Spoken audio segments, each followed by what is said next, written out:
Hello साथियों, प्रथम आंग्ल सिख युद्ध या भी जो है प्रश्न सिविल सर्विस परीक्षाओं के अंतर्गत हम देखते हैं, इसमें पूछे जाते हैं।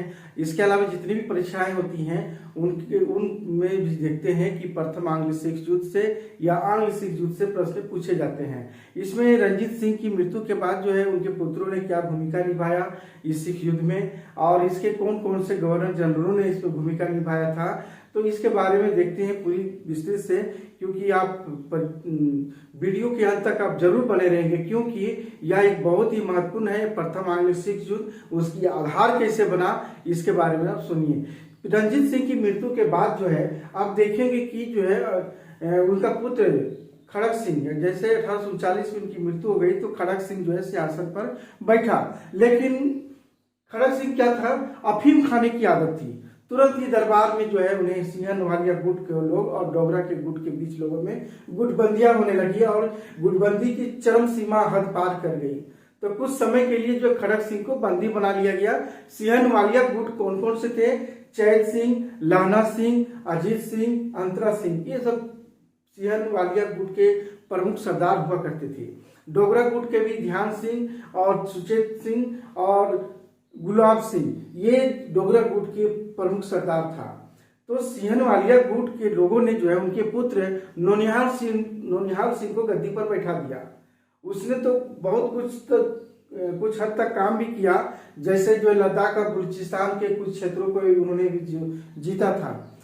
नवंबर में हम देखते हैं कि 1840 ईस्वी में खड़ग सिंह की जब जेल में डाला गया था तो जेल में ही उनकी मृत्यु हो गई। तो शाम का समय में ही जो है जब नौनिहाल सिंह खड़ग सिंह के दाह संस्कार से लौट ही रहा था, यानी अपने पिता का जो है दाह संस्कार से लौट ही रहा था, तो एक हुजरीबाग एक क्षेत्र है, वहीं पर जो है एक कोष्ठक ऊपर से जो है तीर जो है ऊपर से जो है गिर गया उन पर और उनकी मृत्यु हो गई।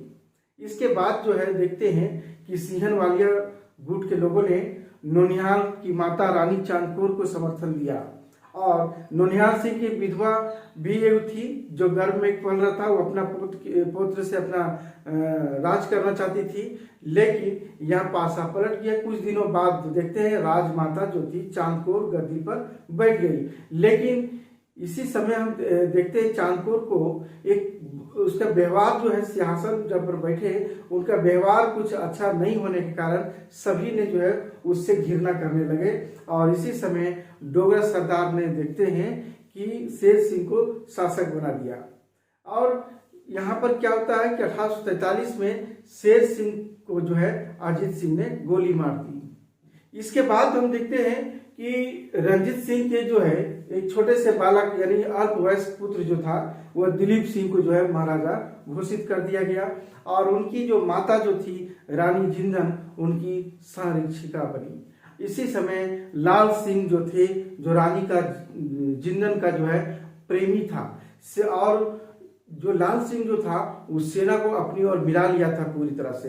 1843 में मेजर जो है ब्रॉडफुट जो है लाया और लुधियाना में कंपनी के एजेंट के रूप में नियुक्त किया उसे। इससे और स्थिति बिगड़ने लगी वहां।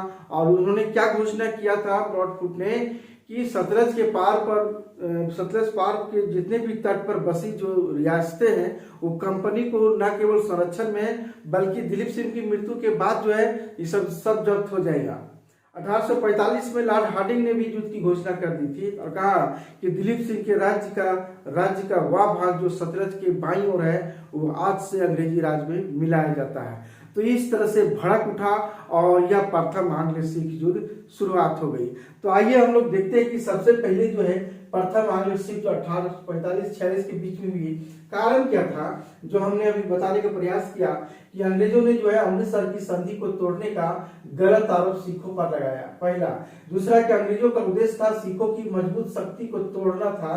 तीसरा था 1838-39 में जो अंग्रेजों ने फिरोजपुर में एक बड़ी सेना छावनी बनाया जिससे सिखों में नाराजगी जो है बढ़ने लगी। तो फिरोजपुर जाने के लिए जो है ब्रिटिश सेना क्या करता था कि पंजाब होकर से ही गुजरना पड़ता था, जिससे जो है सैनिक हस्तक्षेप लगातार बढ़ रही थी। और इसी कारण हम देखते हैं कि सतलज की सीमा पर भी सैन्य दबाव लगातार बढ़ता जा रहा था। इन सब कारणों के कारण हम देखते हैं, इन सब कारणों से जो है रंजीत सिंह के शासन तंत्र में गिरावट आने लगी, यानी उसकी प्रशासन शासन में सारी जो है बिगड़ना स्टार्ट हो गया, और गिरावट आना स्टार्ट हो गया, और सिख लोग जितने थे आपस में भी लोग झगड़ने लगे।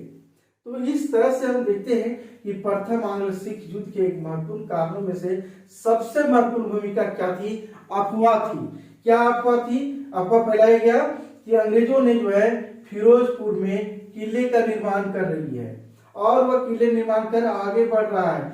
इस तरह से लोगों में खलबली मच गई सिखों में, और इसलिए सिखों ने जो है युद्ध की तैयारी करना स्वयं तैयारी करने लगा, और शुरुआत हो गई हमारे युद्ध की।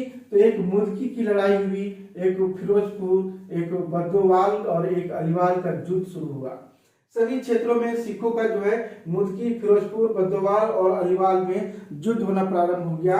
लेकिन अंतिम निर्णायक युद्ध जो था वह साबोराई की लड़ाई थी, यानी सोबरन या साबोराओ की जो है युद्ध की हुई। तो इसमें अंग्रेजों की तरफ से कौन युद्ध कर रहा था? ह्यूगअप जो है नेतृत्व कर रहा था अंग्रेजों की तरह। लेकिन इस युद्ध में सिख सेनापति मिसर तेज सिंह और उसके जो प्रधानमंत्री जो था वह लाल सिंह को विश्वासघात कर दिया। देखिए, यही युद्ध होती है, युद्ध में विश्वासघात करना। जैसे बंगाल के नवाब के समय में अलीवर्दी, जिस समय सिराजुद्दौला के समय में जो था, वैसा ही घटना यहाँ भी घटती है। मिसर तेज सिंह और लाल सिंह ने जो है विश्वासघात किया और अंग्रेजों से जाकर मिल लिया। अंतिम रूप से जो है यह लड़ाई जो है देखते हैं कि सिखों की पराजित हुए, सिखे हार गए। तो यहाँ पर दो संधियां की गई, जिसके तहत क्या किया गया कि सतलज नदी के पार वाले क्षेत्र यानी ब्रिटिश अधिकार में आ गए, और सतलज और ब्यास के बीच में विषद्वार का क्षेत्र अंग्रेजों को भी मिला। इस तरह से हम देखते हैं कि दिलीप सिंह जैसे राजा बनते हैं और महारानी जिंदल को जो संरक्षिका बनाया गया है, तो प्रधानमंत्री लाल सिंह को मान्यता मिल गई। फिर से लाल सिंह को क्या हुआ कि प्रधानमंत्री का जो है मंत्री मिल गया, मान्यता मिल गया। अब इसमें जब युद्ध का हार गए, तो अब युद्ध के हार के बाद क्या होती है कि संधियां होने लगती है। इस संधि के अंतर्गत सिखों पर 1.5 करोड़ रुपये के क्षतिपूर्ति के रूप में तय किया गया कि इसे 1.5 करोड़ रुपया जो है दिलीप सिंह को देना पड़ेगा, और अगर ये क्षतिपूर्ति नहीं दी गई तो कश्मीर का क्षेत्र और हजारा का क्षेत्र को देना पड़ेगा। ये बात संधि में कही गई। इसके बाद जो है महाराजा को जो है 20,000 पदाती और 12,000 अश्वारोही सेना रखना होगा, ये भी संधि के अंतर्गत रखी गई। और दिसंबर 1846 में दूसरी संधि हुई थी, जिसको भेरोवाल की संधि कहते हैं। बहुत इंपॉर्टेंट है भेरोवाल की संधि, जिसके तहत क्या हुआ कि लाहौर में एक अस्थाई जो है ब्रिटिश जो है सैन्य टुकड़ी होगी, यानी लाहौर में अस्थाई ब्रिटिश सेना जो है वहां रखना पड़ेगा। और दूसरा था कि अंग्रेजों ने कश्मीर का क्षेत्र, हजारा का क्षेत्र प्राप्त कर ही लिया, और क्या किया कि 50 लाख रुपये में जो है क्या करता है, डोगरा के जो प्रमुख सरदार था गुलाब सिंह को हाथों में बेच दिया। गुलाब सिंह से 50 लाख रुपए लेकर के यह जो है कश्मीर और हजारा को जो है ले लिया। इसी तरह देखते हैं कि प्रथम आंग्ल सिख युद्ध के बाद जो सिखों की आपसी एकता जितनी भी थी सारी जो है मिटने लगी और मिट गई।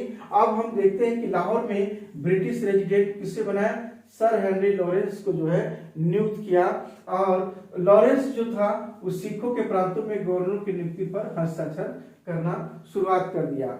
इसके बाद हम देखते हैं कि द्वितीय आंग्ल सिख युद्ध में कि यहाँ पर जो 1848-49 के बीच में होती है। कारण यहाँ भी क्या होता है कि अंग्रेजों ने जो दबाव डाला कि मुल्तान पर, ये मुल्तान प्रांत में मुलराज को गवर्नर बनाया जाए, यही बातें कही गई थी। और ब्रिटिश जानता था कि अगर मुलराज को बनाए तो हम जो है उसकी कठपुतली बना करके हम अपनी शासन को, पूरी सत्ता को अपने ले लें। इसीलिए जो है मुलराज को गवर्नर बनाने की पूरा प्रयास किया, बनाया भी। लेकिन कुछ दिनों बाद वह वहां से हटाने का पर दबाव डाला, क्योंकि वहां पर जो है अंग्रेज ने भी उसे हटाने का पूरा प्रयास किया, क्योंकि अंग्रेजों की कठपुतली बनना नहीं चाहता था। तो मुलराज ने जो विद्रोह कर अपना 1848 में अपना पद को छोड़ दिया, जो मुलराज का गवर्नर बनाया था वो पद को छोड़ दिया और विद्रोह करना शुरुआत कर दिया। नया गवर्नर जो है काहन सिंह को बनाया गया, जो अपना पद जो है ग्रहण करने के लिए, अपना पद को ग्रहण करने के लिए 2 ब्रिटिश अधिकारियों के साथ जो है वह जो है मुल्तान की ओर आगे बढ़ने लगा, आगे बढ़ा भी। लेकिन रास्ते में ही जो है काहन सिंह समेत 2 ब्रिटिश अधिकारी जो था उसकी हत्या कर दी गई। और साथ साथ देखते पूरे सिख क्षेत्र में जो है विद्रोह जो है का जो है पूरा आक्रोश फैल गया, फूट पड़ा। और यहाँ तक देखते हैं जिसका नेतृत्व जो इस विद्रोह कर रहा था सिख पूरे क्षेत्र का, वह मूलराज सिंह कर रहा था, शेर सिंह, और लाहौर में जो है छत्र सिंह अटारीवाल कर रहे थे। उसी तरह कश्मीर में हम देखते हैं कि डोगरा की मदद से अंग्रेजों ने भी इसे दबाव डालने का प्रयास किया था।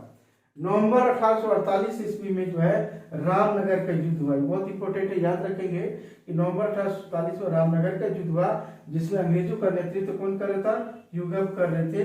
लेकिन यह युद्ध आगे नहीं रहा। इसके बाद हम देखते हैं इसी बीच जो है चार्ल्स नेपियर इंग्लैंड से भारत आए, और क्या हुआ, इसके नेतृत्व में पंजाब स्थित गुजरांवाला में तोपों का एक युद्ध हुआ, जिसमें सिख सेना पूरे पराजित हो गई। एक और हम देखते हैं कि मार्च 1848 में तत्कालीन गवर्नर जो है डलहौजी ने पंजाब को अंग्रेजी राज्य में मिला लिया इसमें, और सभी विद्रोहियों की जो जागीर हुआ करते थे सभी जब्त कर ली गई, और दिलीप सिंह को 50,000 का पाउंड वार्षिक पेंशन देना तय कर दिया, और उन्हें उस शिक्षा के लिए वह अपनी माता यानी रानी जिंदन के साथ जो है वह लंदन भेज दिया गया। तो इस तरह से जो है वह समाप्त हो गई। अब हम देखते हैं कि इसकी प्रशासन की रंजीत सिंह के जो प्रशासन की व्यवस्था कैसी थी। तो जो परीक्षा के दृष्टि से प्रश्न पूछे जाते हैं वह देखेंगे ध्यान से कि साम्राज्य जो था वह सरकार एक खालसा, यानी केंद्रीय राजधानी कहाँ थी, लाहौर थी। लेकिन प्रांत कहाँ कहाँ था, 4 प्रांत था इसका, और प्रांत के जो प्रमुख अधिकारी हुआ करता था, प्रांत में जो है नाजिब कहा जाता था। 4 प्रांत कौन कौन था, वह लाहौर था, मुल्तान था, कश्मीर था, पेशावर था। ये 4 था। जिले भी कई जिले में विभाजित था। जिले के प्रमुख अधिकारी क्या कहा जाता था, कारदार कहा जाता था। ये मिलान चिन्ह में पूछे जाते हैं प्रश्न, इसको याद रखेंगे। ग्राम या तालुका, उसके जो मुख्य कहा जाता था अधिकारी को मुकद्दम या मुखिया, और ग्राम पंचायत में हुआ करती थी। तो इस तरह से ये जो है उनकी प्रशासनिक विभाजन था रंजीत सिंह का। और हम यहाँ देखते हैं कि रंजीत सिंह ने जो है गुरु नानक और गुरु गोविंद सिंह के नाम से एक सिक्के भी चलाए थे, और राजस्व की दर कितना था, 1/2 थी, लेकिन 35% से लेकर 40% तक जो है दर हुआ करती थी।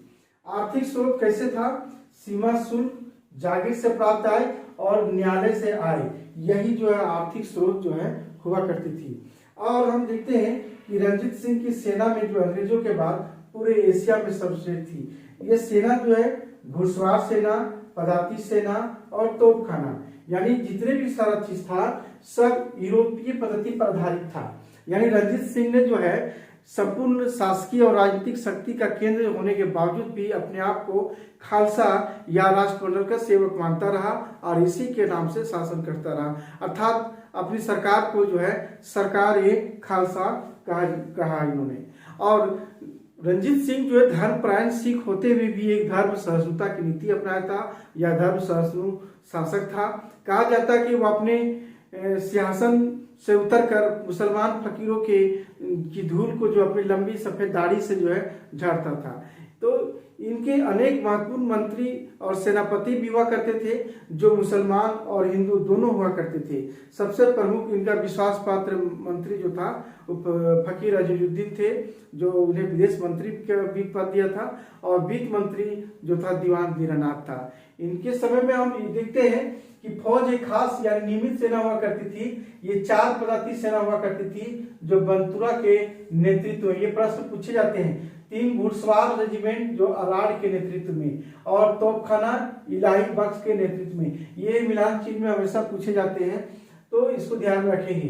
तो ये इस तरह से फौज एक खास के अंतर्गत था। और दूसरा था ये फौज अवेक अवायद, जो सेना में घुड़सवार होते थे और नियमित सेना होते थे। तो नियमित सेना के अभ्यास के लिए एक ड्रिल व्यवस्था पर आधारित था ये, और अनुशासन पर बहुत ही विशेष रूप से जो है ध्यान दिया जाता था यहाँ पर। बाद में जब देखते हैं कि तोपखाना का पुनर्गठन अंग्रेजों ने जो है बाद में कोर्ट और गार्डनर के नेतृत्व में जो है तोपखाना का जो उसका अधीन कर दिया जाता है। रंजीत सिंह के सर्वश्रेष्ठ मंत्री कौन कौन थे? जो ध्यान सिंह, दीवान चंद, हरि सिंह, मोहकम चंद और फकीर अजीजुद्दीन, जो प्रमुख विश्वास पात्र मंत्री था, जो विदेश मंत्री भी दिया गया था इस पद। दीवान दीनानाथ जो वित्त मंत्री का कार्यभार संभालता था। सेना को, जब प्रश्न यहाँ से पूछे जाते हैं कि सेना को मासिक वेतन देने की प्रणाली को क्या कहा जाता है? महंगाई कहा जाता है। और साथ में न्याय के लिए जो है, न्याय के लिए लाहौर में एक सबसे ऊंचा न्यायालय जो बनाया गया था, अदालत ए आला भी कहा जाता है। इसको ध्यान रखेंगे। पहली जो है आधुनिक भारतीय सेना का गठन रणजीत सिंह ने ही किया, जो जिसे सिख खालसा सेना भी कहा जाता है। तो ये ध्यान रखेंगे कि पूरे यानी अंग्रेजों के बाद पूरे एशिया में सर्वश्रेष्ठ इनकी सेना थी, इसीलिए जो है इसे शेर पंजाब के नाम से भी जाना जाता है। और 1838 ईस्वी में लॉर्ड ऑकलैंड ने क्या कहा था कि संसार की सबसे सुंदर सेना कहा है इन्होंने, क्योंकि ये सब जितने भी तब सब यूरोपीय ढांचा पर आधारित सारा प्रशासन था इनकी, और इनकी सैनिक जितने भी उसी के नेतृत्व में होती थी। और यहाँ पर हम देखते हैं कि फ्रांसीसी पर्यटक जो है विक्टर जैकुमोंट, जिसको विक्टर जकामा भी कहा जाता है, और अंग्रेज चार्ल्स मेसन, ये सब जो है पंजाब की यात्रा किया था। और विक्टर जकामा जो फ्रांसीसी था, रंजीत सिंह की तुलना जो है वो नेपोलियन बोनापार्ट से किया है। इसी तरह इतिहासकार एक हंटर महोदय ने कहा है कि रंजीत सिंह के जो फौज के बारे में कहा है कि स्थिरता और धार्मिक जोश इसमें, इस तरह से जो है कहा है। तो आज की क्लास यही समाप्त करते हैं।